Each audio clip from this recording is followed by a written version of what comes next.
안녕하십니까 여러분. 즐거운 한국사 시간입니다.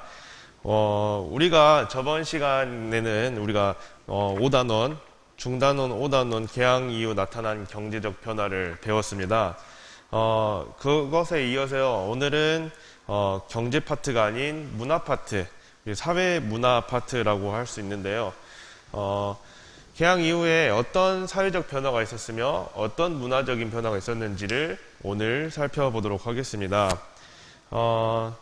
우선 교과서는 152페이지부터 시작하도록 하겠습니다.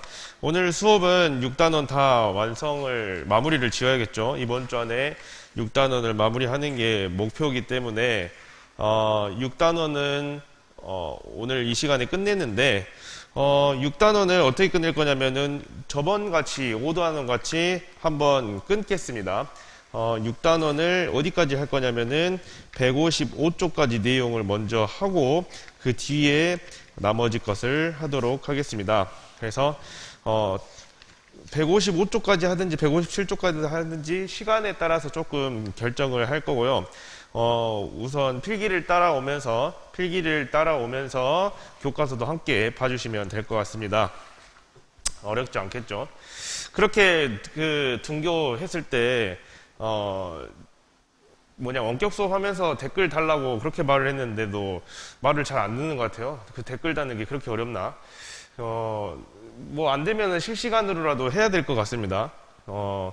지금 일부러 한국사의 특성상 이렇게 필기할 게 많고 진도가 빡빡하기 때문에 지금 이렇게 인강을 찍어서 여러분한테 제공을 하고 있는데 그렇게 말을 안 들으면은 다른 방법을 취하려고 생각을 해봐야 될 것 같아요. 어쨌든 잘 들으시기 바랍니다. 교과서 152페이지 수업 들어가겠습니다. 교과서 152페이지는 신문물의 수용, 오늘 여기 근대문물의 수용을 먼저 볼 건데 근대문물 우리가 여러 가지가 많겠지만은 교과서에 나온 대로 딱 4파트로 나눠봤습니다. 교과서에 나온 대로. 그래서 먼저 교과서 순서당 152페이지 통신시설부터 살펴보도록 하겠습니다. 사실 내용은 별로 없어요. 여기는 전반적으로 어느 시기에 뭐가 일어났고 이런 것까지 알아야 될 게 있고, 아니면은 그냥 이 전반적인 개항기 때 우리가 이 개항을 하면서 무엇을 받아들였는지 그냥 그 이름만 알면 되는 것도 있고, 그걸 구분을 잘 해서 공부를 전략적으로 잘 접근을 하기 바랍니다. 우선 교통통신시설 같은 경우는 1885년에 전신과 전등이 먼저 설치가 되면서 우리에게 이제 근대적 문물이 들어오게 되는 거죠.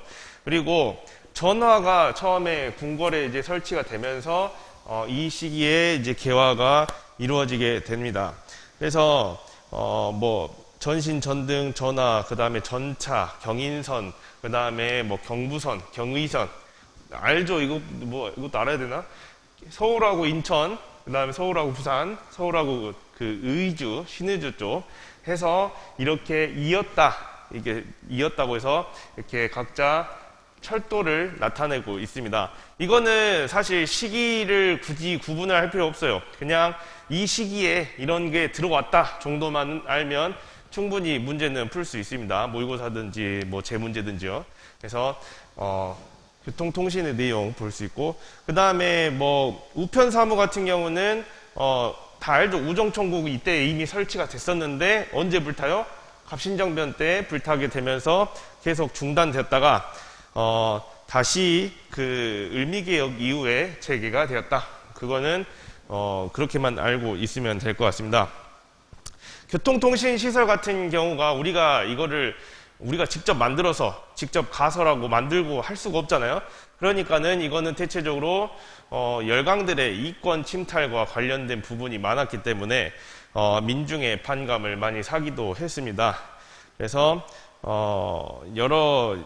사실 우리의 힘으로 이루어졌다기보다는 외세의 힘으로 이런 것들이 갖추어지게 되었다라고 알면 되겠습니다. 넘어가서 153페이지 신문의 발간 보겠습니다. 신문 사실 우리가 가장 이 파트 4개 중에서 가장 중요한 걸 뽑으라고 하면은 신문입니다. 신문. 신문이 가장 시험에 잘 나오는 파트입니다. 이 신문이 우선 조금 간단하게 정리는 해봤는데 순서상 당연히 순서도 알아야 되고 각자의 특징도 알고 있어야 문제를 풀 수 있습니다. 그래서 신문은 잘 정리를 해놓으면 좋을 것 같아요. 우선 83년에 이 개항기 때 그 우정총국 만들어질 때 뭐 기기창, 방문국, 전환국 만들었다고 했었죠. 그래서 이 방문국에서 인쇄를 담당하던 방문국에서 처음으로 나온 신문이 한성순보입니다. 한성순보인데 맨 처음으로 나왔기 때문에 얘네들 아직 한문으로, 우리 그때는 한문을 많이 썼잖아요. 그래서 한문으로 만들어졌다라는 거 알면 되고요. 그때 갑신정변 때 우정총국만 불탄 게 아니라 방문국도 불타게 되면서 잠시 폐간이 됐다가 이게 우리도 필요하겠다. 뒤에 이제 동도서기 개혁을 하면서도 우리의 개혁을 알리려는 신문이 필요하겠다라고 생각해서 이 한성순보를 그대로 이어와서 이름을 바꿔서 한성주보가 새롭게 발간이 되게 된다. 그래서 똑같이 그 국가에서 발행한 신문이라고 생각하면 됩니다. 그래서 한성순보에서 한성주보로 이어지게 됩니다. 그래서 한성주보의 특징은 최초의 상업광고를 게재했다라는 내용만 알고 있으면 되고요. 그렇게 크게 중요하게 나오진 않지만은 이 특징은 알고 있어야겠습니다. 이후에 아관파천 이후면은 가보개혁, 을미개혁 뒤에 아관파천 이후에 이제 민간으로서, 이거는 국가가 만든 게 아니라 민간에서 발간된 신문인데, 독립신문 같은 경우는 이미 설명을 했습니다. 독립협회 할 때, 독립신문 할 때 독립신문 배웠었는데 특징은 순한글입니다. 순한글 가장 중요한 특징입니다.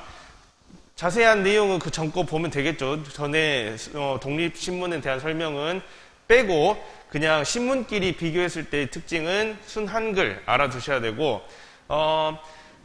나머지 제국신문, 황성신문, 대한매일신보 둘 다 더 있는데, 제국신문 같은 경우는 타겟층, 그 신문을 보게 하는 타겟층이 부녀자, 그러니까 여성들, 부녀자였기 때문에 쉽게 읽게 하기 위해서 순한글이었다.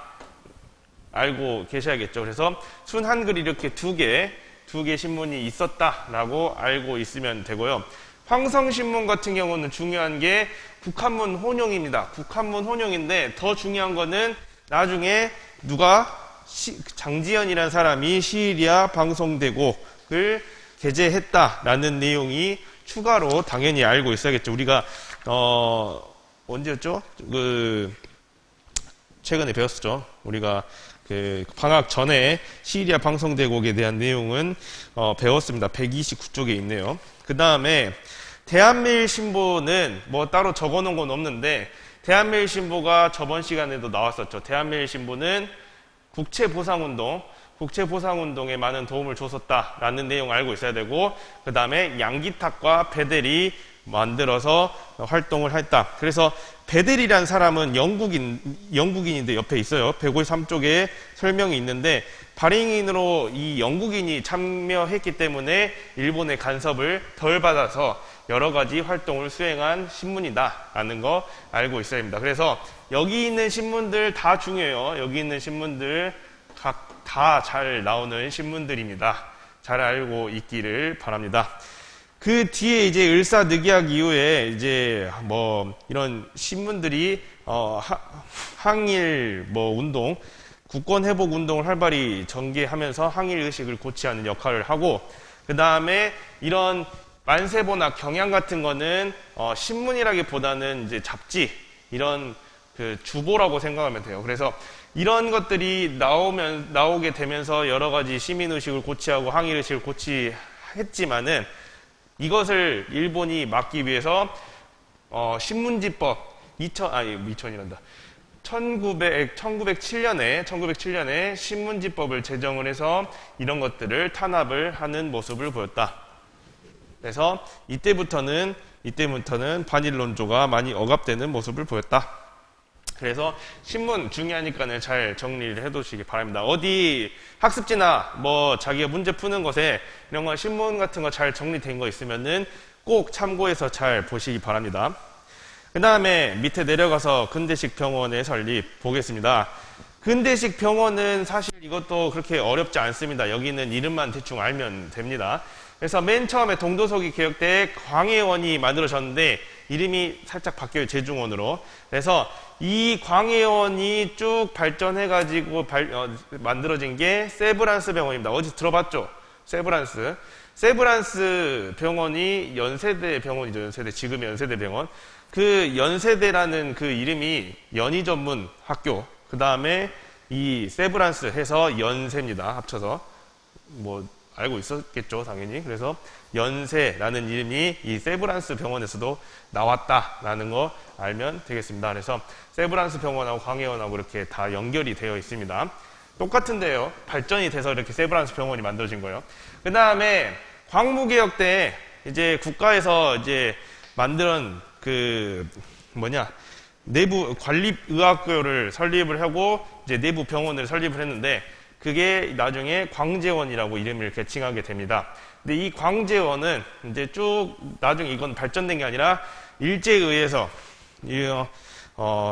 통감부가 관립의학교랑 광재원 등을 통합해가지고 대환의원이라는 것을 만들게 되고 이 자해의원은 지방에 만들었다라고 알고 있으면 되겠습니다. 그래서 교과서에 내용이 있으니까 잘 읽어보고 넘어가도록 하겠습니다. 넘어가서 154쪽 근대학교의 설립. 154쪽의 내용은 이제 학교에 대한 내용인데 교육. 우리가 학교 하면은 두 종류죠. 그냥 지금 학교 하면은 딱 두 종류밖에 없습니다. 어떻게? 공립과 사립. 우리 학교는 사립학교. 우리 학교는 사립학교죠. 그래서 지금 여기 사공 써진 거는 사립학교, 공립학교를 구분하기 위해서 쓴 거니까는 잘 헷갈리지 않고 잘 보면 됩니다. 우선 사립학교부터 보면은 이 개항기 시기에 원산의 주민들이 자기들이 근대적 교육기관을 설립을 하는데 그 이름이 바로 원산학사입니다. 그래서 1883년에 설립이 되었습니다. 그래서 원산학사를 이제 필두로 해서 여러 이제 학교들이 만들어지게 되는데 공립학교로는 동문학이 만들어지는데 이 동문학 같은 경우는 통역관 양성을 위해서 만들어집니다. 그래서 영어 등 외국어 교육을 담당하던 교육이었습니다. 그래서 공립학교 통역관 양성을 위해서 정부가 설치한 학교다. 그 다음에 두 번째 여기 동도서기 개혁 시기에 나타났던 학교들입니다. 동도서기 개혁 때는 당연히 여러 학교들이 많이 만들어지는데 사립학교로는 배제학당, 이화학당이 개신교 선교사들에 의해서 설립이 됩니다. 이 배제학당이 발전해서 배제대학교가 되고 이 이화학당이 발전돼서 여러분이 절대 갈 수 없는 이화여대가 이제 만들어지게 되는 거죠. 그래서 선교사들, 개신교 선교사들에 의해서 이렇게 사립학교들이 생기게 되고 그 다음에 공립학교, 정부는 유경공원이라는 거 만드는데요. 여기 이름 보면은 공원이라고 써졌다고 해서 우리가 생각하는 공원, 파크 그런 개념이 아니고 그 학교 명칭입니다. 그래서 이 유경공원은 그 고관들, 고위 관료들의 자제를 교육시키기 위해서 만든 학교입니다. 그래서 헐버트라는 사람을 데려와 가지고 선생으로 삼았습니다. 그래서 헐버트라는 사람을 초빙해 가지고 이 고관 자제들을 교육시키기 위한 학교가 바로 유경공원이다.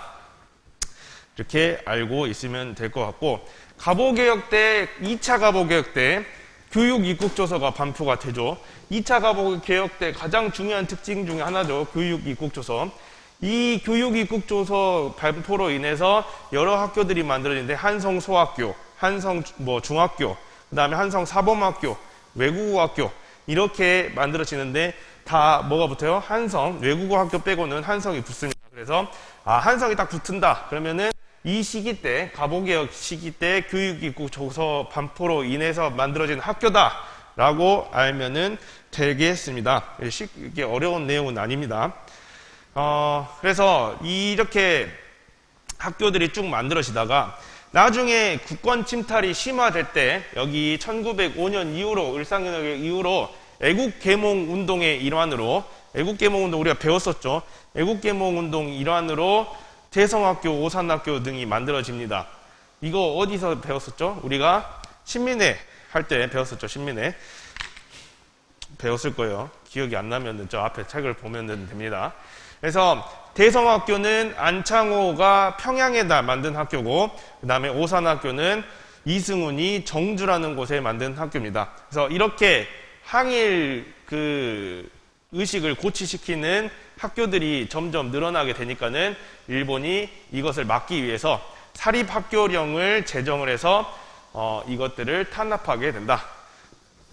그래서 우리나라의 민족교육이 이때부터 탄압되게 되었다라고 알면 되겠습니다. 그래서 교과서 154쪽의 왼쪽에 교육 입국조서 한 번씩 볼 수 있도록 하시고 155쪽의 탐구교실 당연히 봐야겠죠. 선생님이 굳이 찝지 않아도 여기 교과서에 있는 자료들은 꼭 보고 넘어가야겠습니다.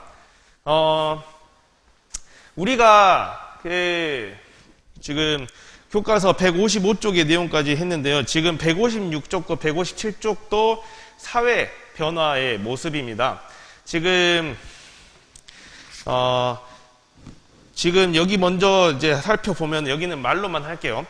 여기 156쪽, 7쪽의 내용은 이렇게 근대 의식이 우리나라에 많이 확산되게 된다. 우리가 지금까지 전근대적인 사고로서 조금 민중들이 조용히 찌그러져서 살았다면은 이때부터 근대 의식이 성장하면서 이제 발언을 하나씩 하게 되고 서로 이제 국가를 위해서 아니면은 자신의 개인을 위해서 나서는 모습들이 나타나게 된다. 그래서 동학농민운동 뭐 그 전부터 해가지고 신분제 폐지에 대한 내용이 나오게 됩니다. 그래서 갑오개혁을 통해서 신분제 폐지가 결국에는 통과가 되면서 제도적으로는 신분제가 완전히 폐지되게 됩니다. 그러면서 민권의식이 성장하게 되고 독립협회를 필두로 해서 자유민권운동, 특히 만민공동회, 관민공동회를 통해서 여러 이제 입헌정치를 지향하게 되고 그리고 애국개몽운동에 영향을 주어서 이제 애국개몽 단체들이 이제 설립되게 되는 계기가 되었다. 그 다음에 여성의 사회활동들은 나오게 되는데 사실 이쪽 내용은 그렇게 시험에 나오는 편은 아닌데 한번 읽어보시기 바랍니다. 여권 신장이 일어나게 됐다. 그래서 대표적인 게 여권통문 발표에서 여성들의 권리를 주장하기도 했고 그래서 대표적인 단체가 찬양회라는 게 조직이 된다. 그래서 여기 내용은 어디랑 비교해서 나오냐면은 일제강점기 때 1920년대 20년대에도 여성운동에 대한 내용이 나오는데 그때랑 비교해서 문제가 한 번씩은 나오는데 사실 20년대 좀 더 비중이 커요. 여기는 그냥 있었다 정도로만 알고 넘어가면 되겠습니다. 넘어가서 해외 이주 동포들의 생활 당연히 빈곤, 경제적 빈곤과 사회적 혼란 속에서 어려운 사람들이 해외로 이주를 하게 되는데 뭐 일본, 가까운 만주, 연해주가 제일 많았고 그 다음에 일본으로도 간 사람이 있고 그 다음에 하와이나 뭐 미주, 여기 아메리카 그쪽으로 이주한 경우도 많이 있었고 거기에서도 한인단체를 결성하고 신문도 발행하면서 한인사회를 형성하는 모습을 보인다. 그리고 당연히 의식주 생활에서도 변화가 많이 생겼겠죠. 그래서 157쪽의 내용 한번 살펴보도록 하시고 158쪽까지 내용을 한번 읽고 풀어보도록 하면 좋을 것 같습니다. 이번 시간 아직 안 끝났어요. 우선 첫 번째 강의를 여기서 중단을 하고 159쪽부터는 두 번째 강의에서 뵙도록 하겠습니다. 바로 수업 들으셔야 돼요. 일강 끝.